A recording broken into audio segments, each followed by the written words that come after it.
Hi friends, welcome to our channel. మన రూపాయి నోట్ల మీద, పాస్పోర్ట్ మీద మరియు ప్రభుత్వ కార్యాలయాల్లో కనిపించే ఆ 4 సింహాల గుర్తును మనం ప్రతిరోజు చూస్తూనే ఉంటాం. అదే మన భారత జాతీయ చిహ్నం, నేషనల్ ఎంబ్లమ్. కానీ దీని వెనుక ఉన్న చరిత్ర మరియు అర్థం మీకు తెలుసా? ఈరోజు ఈ వీడియోలో దాని గురించి సింపుల్గా తెలుసుకుందాం.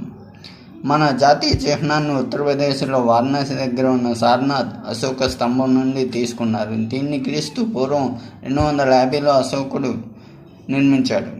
జనవరి 26, 1950న మన దేశం దీన్ని అధికారికంగా స్వీకరించింది.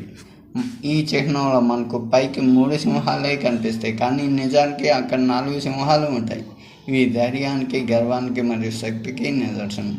సింహాల కింద ఉన్న పీఠంపై ఒక గుర్రం మరియు ఒక ఎద్దు ఉంటాయి. గుర్రం వేగానికి, పట్టుదలకు గుర్తు అయితే ఎద్దు కష్టపడే తత్వానికి, స్థిరత్వానికి గుర్తు. వీటి మధ్యలో ఉండే ధర్మచక్రం నిరంతర పురోగతిని సూచిస్తుంది. చిహ్నం కింద దేవనాగరి లిపిలో సత్యమేవ జయతే అని రాసి ఉంటుంది. అంటే సత్యమే ఎల్లప్పుడూ జయిస్తుంది అని అర్థం. ఇది ముండక ఉపనిషత్తుల నుండి తీసుకోబడింది. మన దేశ గౌరవానికి, సంస్కృతికి చిహ్నమైన ఈ నేషనల్ ఎంబ్లమ్ గురించి ఈ విషయాలు మీకు నచ్చితే వెంటనే ఈ వీడియోని లైక్ చేయండి. మరిన్ని ఆసక్తికర విషయాల కోసం మన ఛానల్ని సబ్స్క్రైబ్ చేసుకోండి. జై హింద్.